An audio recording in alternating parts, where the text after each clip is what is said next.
بسم اللہ الرحمن الرحیم۔ حضرت ابو بکر صدیق رضی اللہ تعالیٰ عنہ قبل از اسلام ایک بہت بڑے تاجر تھے۔ آپ تجارت کے سلسلے میں ملک شام میں تشریف فرما تھے۔ ایک رات خواب میں دیکھا کہ چاند اور سورج آسمان سے اتر کر ان کے گود میں آ پڑے ہیں۔ حضرت صدیق اکبر رضی اللہ تعالیٰ عنہ نے اپنے ہاتھ سے چاند اور سورج کو پکڑ کر اپنے سینے سے لگا لیا اور انہیں اپنے چادر کے اندر کر لیا۔ صبح اٹھے تو ایک عیسائی راہب کے پاس پہنچے اور اس سے اس خواب کی تعبیر پوچھی۔ راہب نے پوچھا، آپ کون ہیں؟ آپ نے فرمایا، میں ابو بکر ہوں اور مکہ کا رہنے والا ہوں۔ راہب نے پوچھا، کون سے قبیلے سے ہیں آپ؟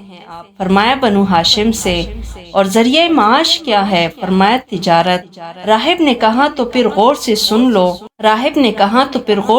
لو، نبی آخر الزمان حضرت محمد صلی اللہ علیہ وسلم تشریف لے آئے ہیں۔ وہ بھی اسی قبیلے بنی ہاشم سے ہیں اور وہ آخری نبی ہیں، اور اگر وہ نہ ہوتے تو خدا تعالیٰ زمین و آسمان کو پیدا نہ فرماتا اور کسی نبی کو بھی پیدا نہ فرماتا۔ وہ اولین و آخرین کے سردار ہے، اور اے ابو بکر، تم اس کے دین میں شامل ہوں گے اور اس کے وزیر اور اس کے بعد اس کے خلیفہ بنو گے۔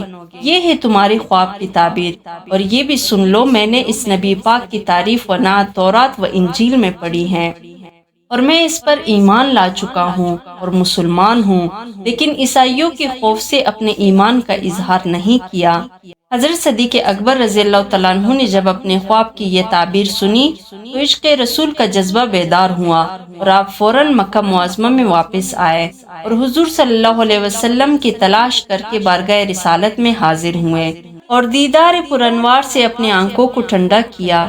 حضور صلی اللہ علیہ وسلم نے فرمایا، ابو بکر، تم آ گئے، لو اب جلدی کرو اور دین حق میں داخل ہو جاؤ۔ صدیق اکبر رضی اللہ تعالیٰ عنہ نے عرض کیا، بہت اچھا حضور، مگر کوئی معجزہ تو دکھلائیں۔ حضور صلی اللہ علیہ وسلم نے فرمایا، وہ خواب جو شام میں دیکھ کر آئے ہوں اور اس کی تعبیر جو اس راہب سے سن کر آئے ہوں، میرا ہی تو معجزہ ہے۔ حضرت ابو بکر صدیق رضی اللہ تعالیٰ عنہ نے یہ سن کر عرض کیا، صدقت یا رسول اللہ، انا اشہد انک رسول اللہ، سچ فرمایا اے اللہ کے رسول آپ نے، اور میں گواہی دیتا ہوں کہ آپ واقعی اللہ کے سچے رسول ہیں۔